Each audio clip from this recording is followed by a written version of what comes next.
Olá! Seja bem-vindo ao Esta Couve-Flor. Eu sou o Clay. Hoje, depois de muita conversa, será o primeiro dia que você terá contato com o software e o datasheet, escrevendo código limpo, sem a ajuda da IDE. Então presta atenção nesse vídeo, que não vai ser moleza não.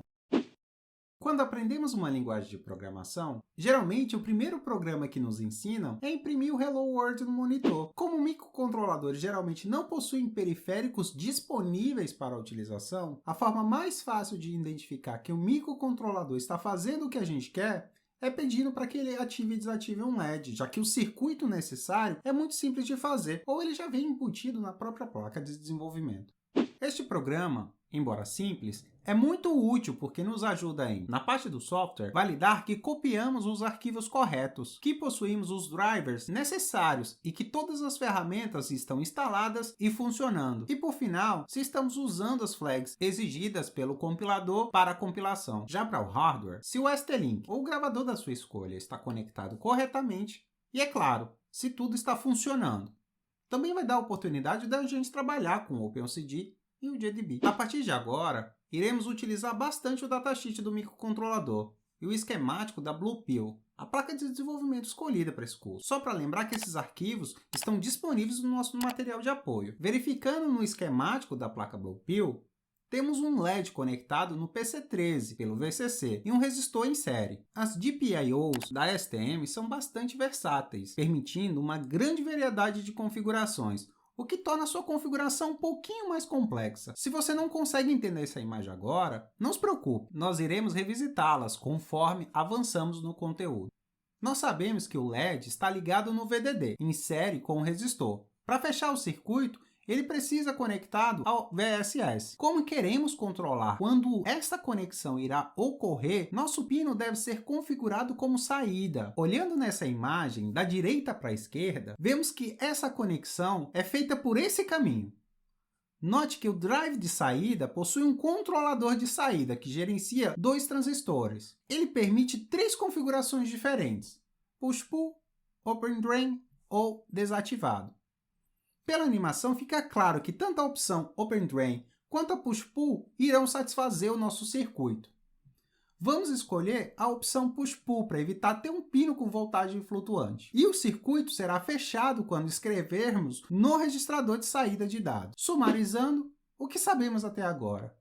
Usaremos o pino PC13, a porta deve ser configurada como saída e o driver de saída deve ser configurado como modo Push-Pull, que vai conectar no VSS sempre que enviarmos um para o registrador de dados de saída.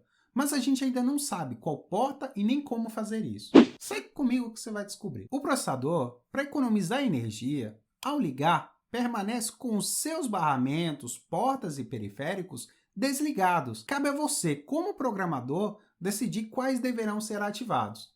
No datasheet, na página 11, encontramos esse diagrama, que eu recomendo que você imprime e colhe ao lado da sua cama. Novamente, fique tranquilo, cada novo periférico vamos revisitá-lo. Chegará um ponto de tanto repetirmos, ele não será mais um mistério. Ele mostra de uma forma bem simplificada como cada periférico é conectado. Por essa imagem fica fácil descobrir que os pinos PC0 até o PC15 estão conectados na GPIO-C, que por sua vez é conectada no barramento APB2, conectado ao AHB. Desses, apenas o barramento AHB já vem ativado e configurado. Os outros periféricos precisam ser ligados. Nos processadores Cortex-M, o periférico RCC, Reset and Clock Control, é responsável por gerir e distribuir os clocks. Nós ativamos os barramentos por esse periférico, já que o clock é a ferramenta vital utilizada para processamento e transmissão de informação. É por meio dele que habilitaremos o APB2. Acessando o manual de referência, procure pelo periférico RCC. Descendo um pouco, logo encontramos o registrador responsável por habilitar o clock para o nosso barramento. Veja que há outros registradores. São por eles que configuramos a árvore e a distribuição de clock por todo o processador. Voltaremos a falar do RCC quando iniciarmos a configuração de clock e de periféricos mais avançados, como timers e USB. Agora, para configurar a porta, novamente no manual de referência, vá para a página 159. Aqui já de cara podemos ler que para cada GPIO existem 6 registradores de 32 bits e um de 16. No momento, estamos interessados nos registradores responsáveis pela configuração e escrita de dados. A página 161 contém uma tabela que mostra todas as configurações possíveis para o GPIO, com seus respectivos valores.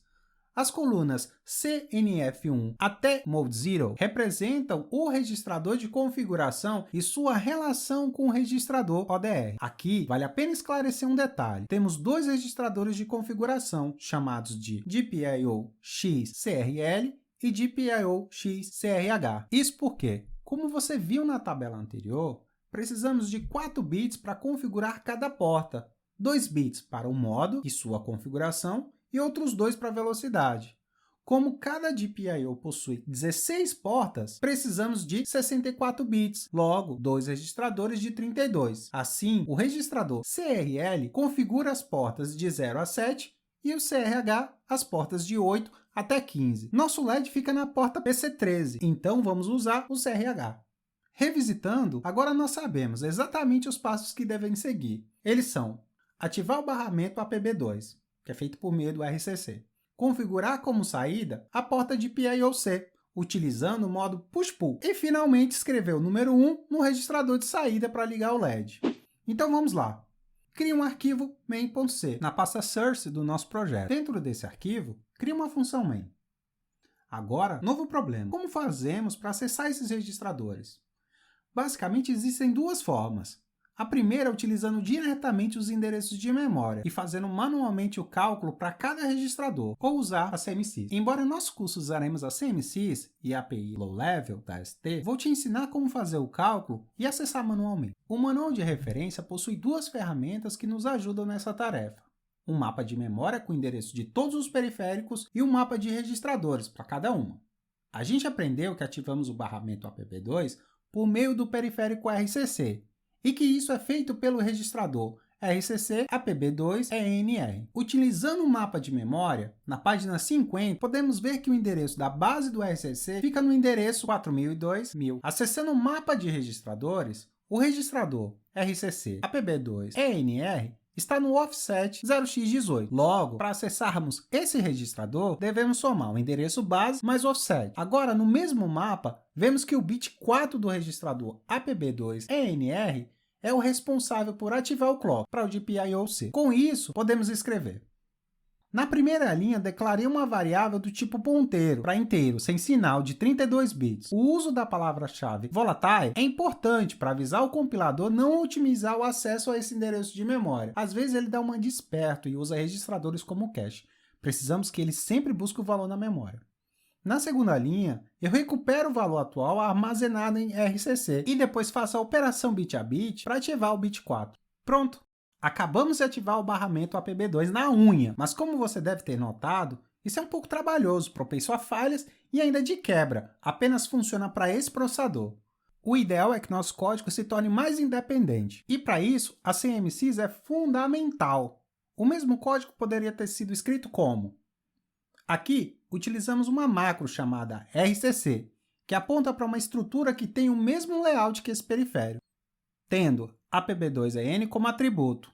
A macro RCC APB2EN IOP-CEN representa exatamente o bit que desejamos ativar para habilitar a porta C. Aqui, o uso de macros ao invés de variáveis é estratégico, já que evita que o compilador reserve memória para todos os periféricos e atributos declarados no cabeçalho da CMSIS, o STM32F1XX.H. Agora, vamos configurar a porta. Primeiro, precisamos dizer que ela é usada como saída e que usaremos o arranjo push-pull. Se voltarmos na tabela da página 161, vimos que isso é feito configurando o CNF1 como 0, o CNF0 como 0, Mode 1 e Mode 2 pode ser 1, já que queremos a velocidade máxima. Então, já sabemos que o registrador de configuração para a porta PC13 é o CRH. Indo até a página 172, podemos ver que o CNF e o Mode dessa porta ficam nos respectivos bits 23, 22, 20 e 21. Usando a CMSIS, utilizando a macro GPIO-C, o código fica: na primeira e segunda linha, eu faço a operação bit a bit para configurar os bits 20 e 21. Note que as macros possuem um nome conveniente, que bate com o expressado no datasheet. Uma dica: ao invés da operação bit a bit, você pode usar a macro 7-bit do cabeçalho STM32F1XX para deixar o seu código mais legível. Acho que a última linha precisa de uma explicação, já que ela parece um pouco mais complicada. Esse padrão é bem comum, você verá ele várias vezes durante a sua vida como programador. Sempre que você quiser desativar um bit em uma variável, primeiro precisa declarar esse bit, inverter o seu conteúdo ou negá-lo, e logo após fazer uma operação bit a bit contra a variável destino. A macro GPIO CRH CNF131 possui uma máscara que contém apenas o bit 23 ativado. Nós negamos para que fique ao contrário, todos ativados, mas ele desativado. E depois, usamos a operação bit a bit, que irá retornar, independente do valor anterior, como o bit 23 desativado. Agora, precisamos habilitar e desabilitar a porta. Isso é feito a partir do bit 13 do registrador ODR. Mais detalhes você encontra na página 173. O código para fazer isso é: dentro do loop infinito, acessamos o ODR e usamos o operador exclusivo bit a bit para alternar o bit 13. A função delay foi escrita por nós. Não estamos usando a função roll delay para isso, porque ainda precisamos configurar o clock do processador, que será o assunto de um próximo vídeo. Na próxima aula, você aprenderá a compilar o firmware, mas não só isso. Você saberá quais são as perguntas e respostas certas para conseguir compilar para qualquer plataforma, mesmo sem o manual. E como sempre, não esquece de seguir o nosso canal para ser avisado. Te vejo lá. Tchau!